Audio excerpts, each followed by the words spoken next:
everybody can go ahead and find a place to sit, we'll go ahead and get started.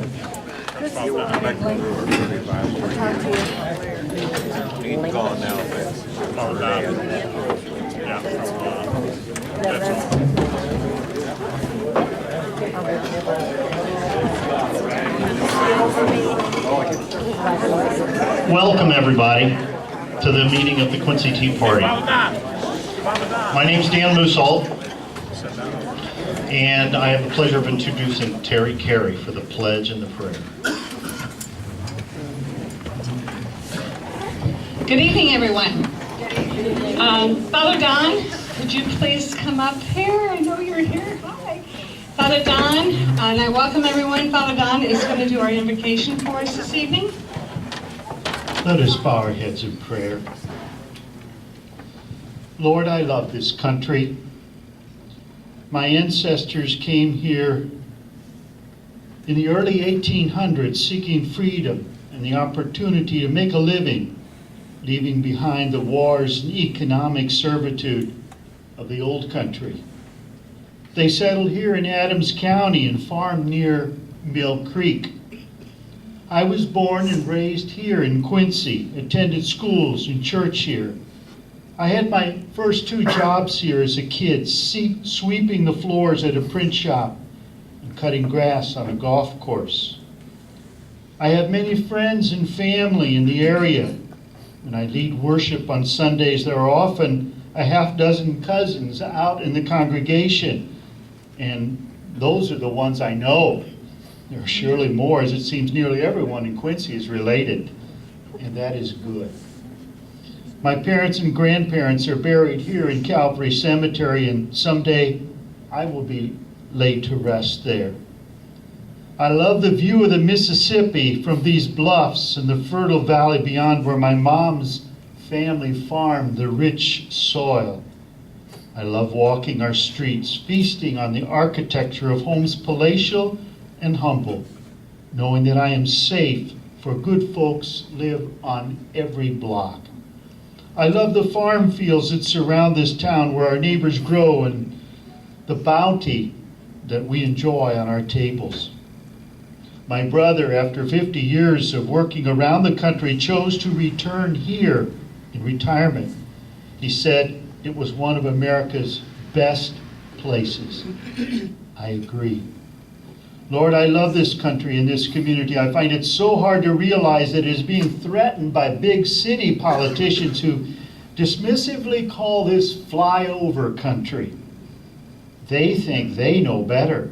They're convinced that we can't handle our freedom as well as they. Just give them more of our money and freedom and they'll make America a great utopia. It's no accident that they call Satan the old deluder. Lord, I would rather trust my country to the soiled hands of any local pig farmer, factory worker, or craftsman than to the slick, smooth-talking elites who want to tell us how to live and think and eat. Lord, we've gotten this land in a mess. As we approach the November elections, we turn to you in prayer. Shine your all-powerful light upon this nation so that we can see more clearly those who truly walk with you. Lead us to them so that we vote with wisdom. Lord, ours is not a perfect nation. Help us preserve it, though, so that we might, with your grace, make it better. Thank you. Amen. Amen. With me, please. Of the United States of America, and to the republic for which it stands, one nation, under God, indivisible, with liberty and justice for all. Thank you.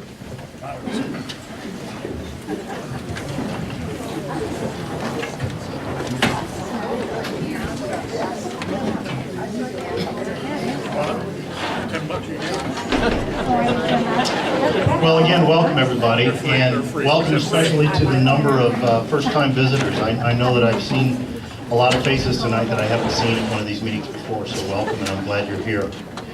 I guess the next thing on the agenda is that we're going to allow any of the local politicians that are running for office, if they wish to come up and say a few words, fine. Otherwise, we're going to just acknowledge that they're here and offer to continue our support for those individuals. John Brady is running for county board. If you could just stand, John.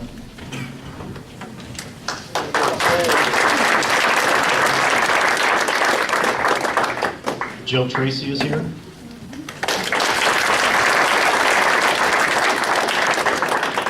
Randy Freeze.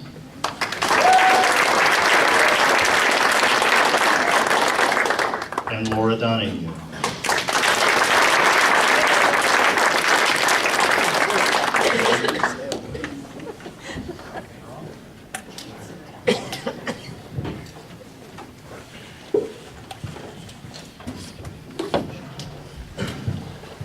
Gosh, I can't pass up 3 minutes, but I'm not going to do that.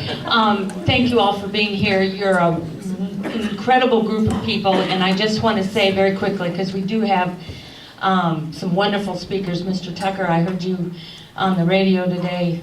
I can't wait to hear you. So, and Father, thank you for that prayer. Vote with wisdom. Best words we've heard. We've got to do that.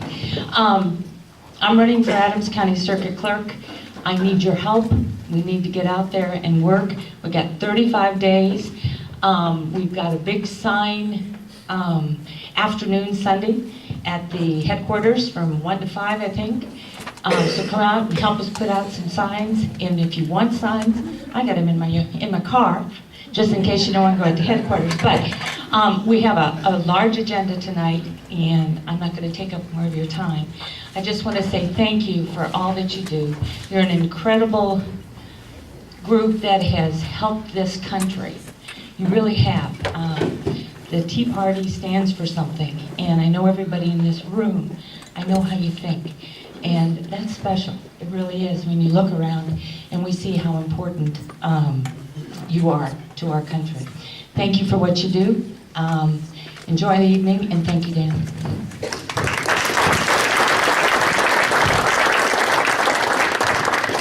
Thank you to all the candidates that are offering to run for public office. That's a sacrifice.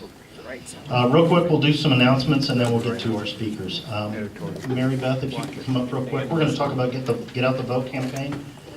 You guys noticed the vote signs over here against the wall. Those are there for you to take home and put in your yard or hang from your balcony if you can. From your places. And there's other things going on. So we did a lot of fundraising and there's a lot of things going on. So I'll let Mary Beth talk about that. This is the Get Out and Vote sign. They're over there, so like you said, please help yourself. We're thrilled to have those, and there are several things that we're doing for Get Out to Vote. We've purchased some TV advertising on Charter Media, which is Comcast, and that started on September 25th and runs through November 6th. And then WGEM TV, there's 30-second ads on there, same thing. KHQA, that's the WGEM is the NBC affiliate. KHQA is the CBS affiliate. That also has ads starting September 28th through November 6th. KHQA 7.2 is the ABC affiliate, same type of schedule. KGRC radio's 100,000 watt station, so we've got 30-second schedules there. WQCY. Fox, and then there's WTAD. There'll be a week of 2-minute everyday live ads starting October 15th to October 19th. So please listen to WTAD on that week because there will be some Tea Party board members speaking. So please listen in. And then there is a Key Outdoor. We purchased an outdoor billboard at, if you notice, it's like 250 Broadway over here. So take note of that, and then obviously the yard signs. So we're doing the best we can for Get Out and Vote, and we appreciate everybody's support, and we want to thank you all very much for participating, for helping out, and doing what you can do.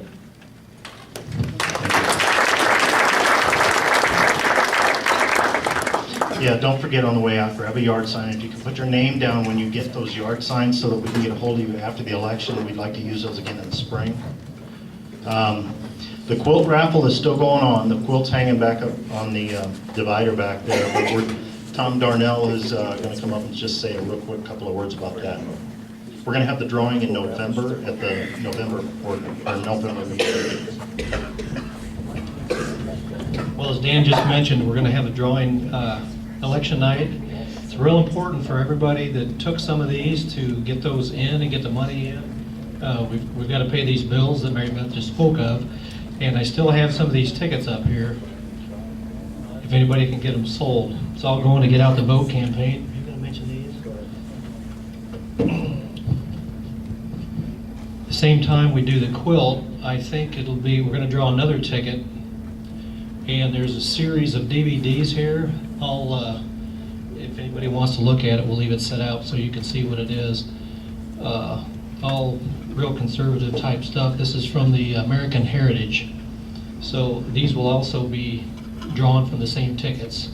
So it's important everybody get their money and tickets in so we can get that done on election night. Question? And if you need tickets like tomorrow or so, they'll be at my office at the Travel House. Or you can turn your sold tickets in to me too. For everybody that couldn't hear that, if you've got tickets, you don't have them here tonight, you can drop them off at the Travel House. What's the address? 3011 Main. 3011 Main. Or if you want to pick up a few tickets and you want to buy a few, or you know somebody that wants some, you can pick them up from Maggie. Thank you. If there's ever any questions or anything that you have questions about, or if you're wondering how to get a hold of somebody or get something done, the newsletter that comes out in the email has got everybody's phone number and contact information on the email. If you're not getting that from the Quincy Tea Party, please let us know and get your email address so we can get that out to you. But just get a hold of a board member, and we can probably get you in touch with whoever you need to fairly quickly. A couple other announcements real quick. On November 4th, that's a Sunday evening before election, we're putting together a non-denominational prayer service, a pre-election prayer service. And not a lot of details are known. We have a possible site picked out. There will be more details coming out, but it will be a Christian service, and just to pray for wisdom in the election. So look for your emails from the Quincy Tea Party for that. Next month, the meeting is on the election night, and so we will be here.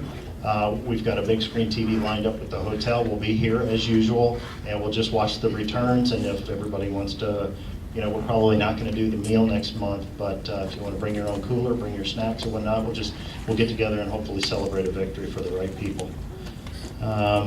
Last thing I'd like to plug is the debate watch party tomorrow night. Actually, is at the Blind Pig. It's sponsored by the Morning Meeting, and it's the first of the 3 presidential debates. I don't know whether they're going to have debate watch parties for all of them, but I'm looking forward to the Veep debates especially. And with that, I'd like to set the Blind Pig. Used to be the Plaza. The old Plaza. Yeah, if I didn't say it, it's at the Blind Pig, or where the Plaza used to be on 12th and Lind. May I do a brief announcement? Sure.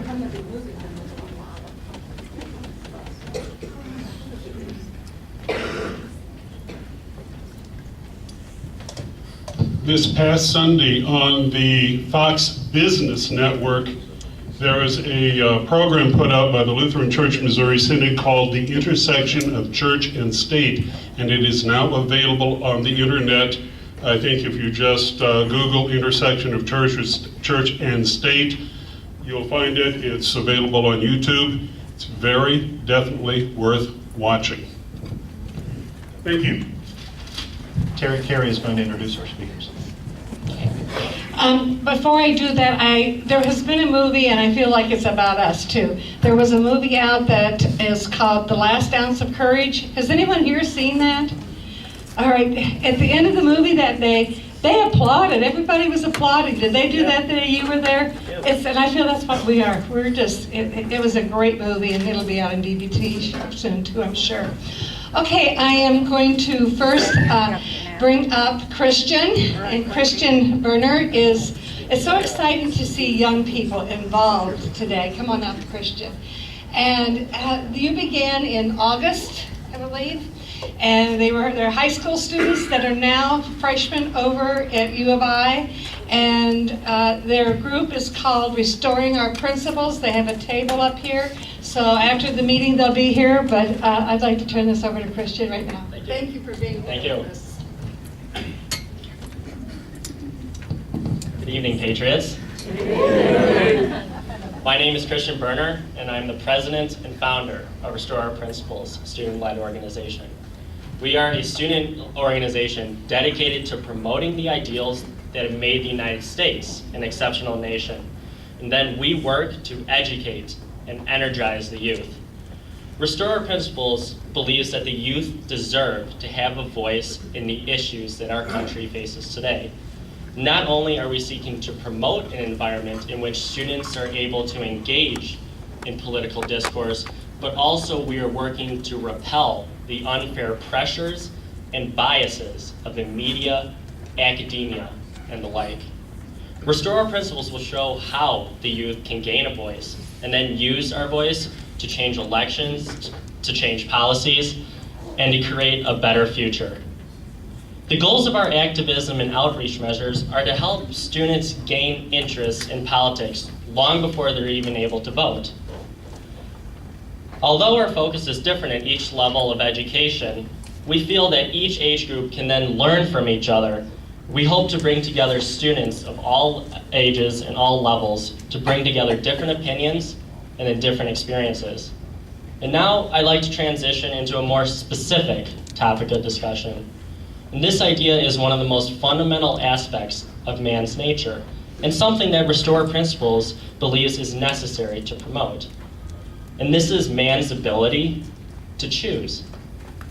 That an individual knows best how to spend his or her money, and that an individual knows best how to provide for his or her family, and knows best how to collectively make himself or herself happy.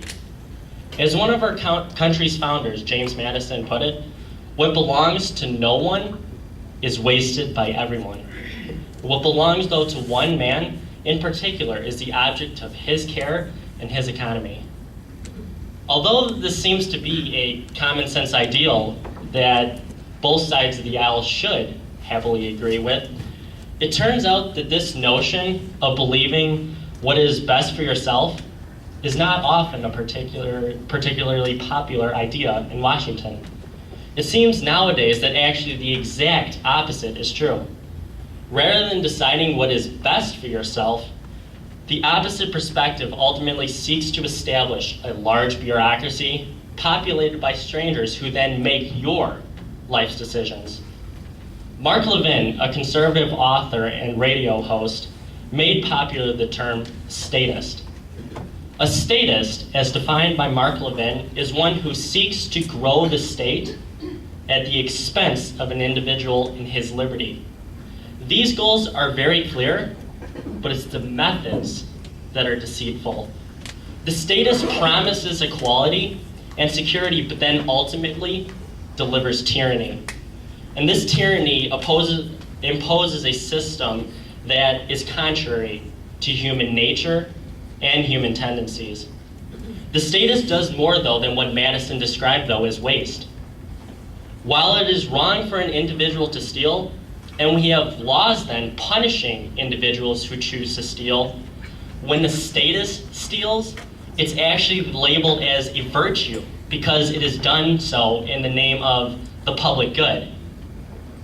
It's incredibly difficult, though, to describe what is the best way to promote the public good. Ask someone left of center, and their reply is some sort of government service, like Medicare or food stamps.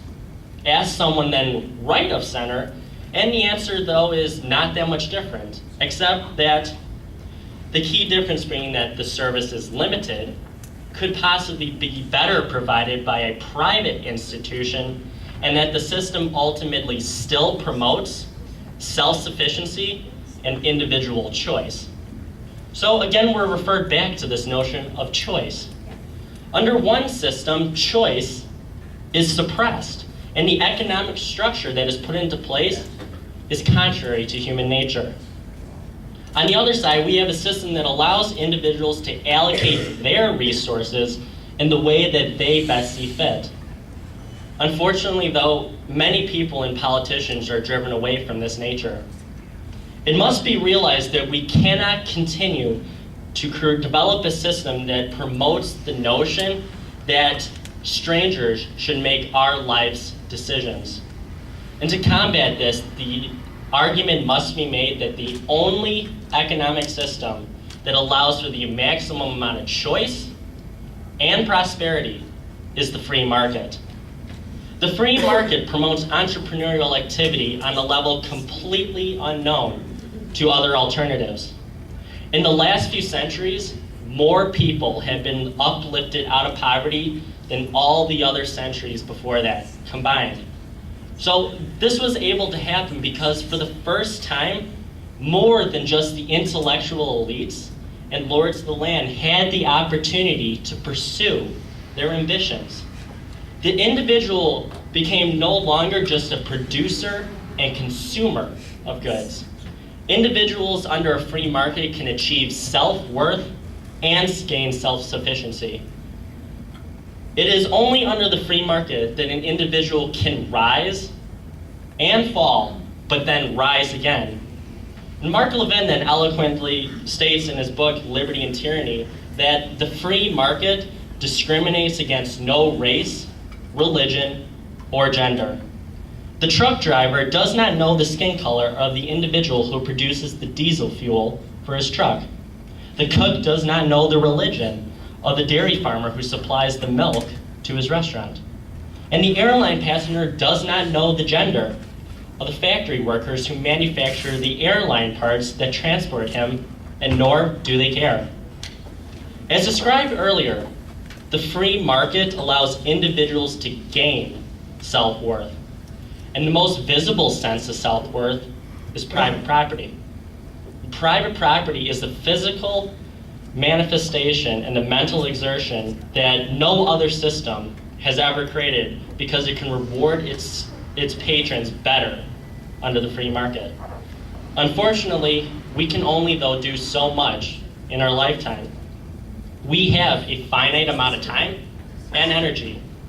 Consequently, when our labor and then our money is taxed, this creates a measurable degree of servitude. Restorer Principles believes that the government should only tax enough so that it funds activities explicitly stated in the Constitution.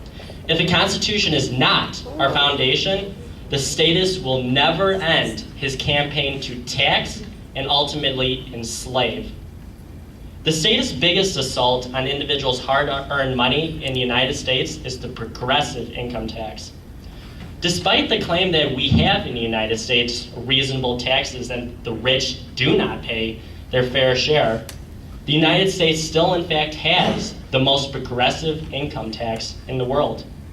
The top 1% of wage earners in the United States paid 39% of all federal income taxes last year, although they only actually made 18% of pre-tax income. To illustrate this then even further, the top 5% of wage earners in the United States paid then 61% of all income taxes while earning only 31% of pre-tax income. If this is not an assault on prosperity and hard-earned money, then what is? Going back now to the idea that the rich do not pay their fair share. There is a relentless and endless pursuit by the statists to create a system of classes and categories in this nation. The statist paints this fiction that the rich are against the poor and one race is against another race. And this creates then class envy. And when this occurs, people demand more government intervention. While the statist continues to delegitimize the free market, Restorer Principles is working to resist this path down tyranny's road. When there is an economic crisis, the statist claims that more government intervention is necessary, leading, of course, only to more entanglement in red tape. The constitutionalist is a believer in creative destruction, meaning that there will always be economic change. Businesses and entire industries can rise and fail because of changes in tastes and preferences of individuals. But not embracing creative destruction means promoting favoritism and ultimately a system of crony capitalism, both which of course create corruption, create inefficiencies, and then cause the consumer to suffer. I will now close with a quote from Alexis de Tocqueville. Democracy extends the sphere of individual freedom. Democracy attaches all possible value to each man, while socialism makes each person a mere number and a mere agent. Democracy and socialism have nothing in common except one word: equality. But notice the difference. While democracy seeks equality in liberty, socialism seeks equality in restraint and servitude. With your help, Restore Principles will be able to spread this message and many other ideals embodied in American exceptionalism. Restore Principles then is establishing local chapters at high schools, colleges, and universities across the state and across the country. If you are a student or have kids or grandkids in high school or colleges, let them know that they can be part of a movement for the youth to be able to gain a voice in political discourse. Your support will not only help us, but ultimately help future generations. Thank you.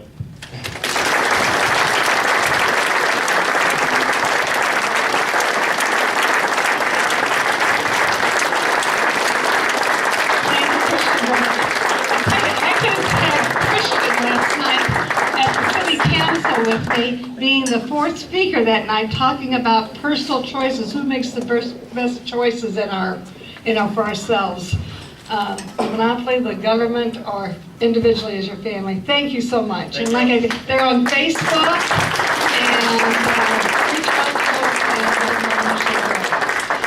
and okay, the next speaker I am so proud to also to be introducing is someone that I've listened to on conference calls. I have met personally and listened to at meetings in the Naperville area.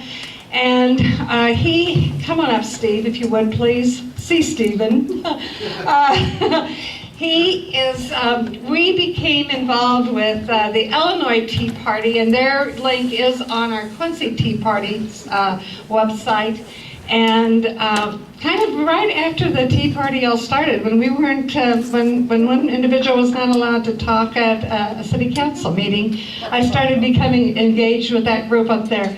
So I'm going to let Steve tell a little bit more about himself. He has such a great message, and I am honored to introduce you to all of us here, and this is Steve Tucker.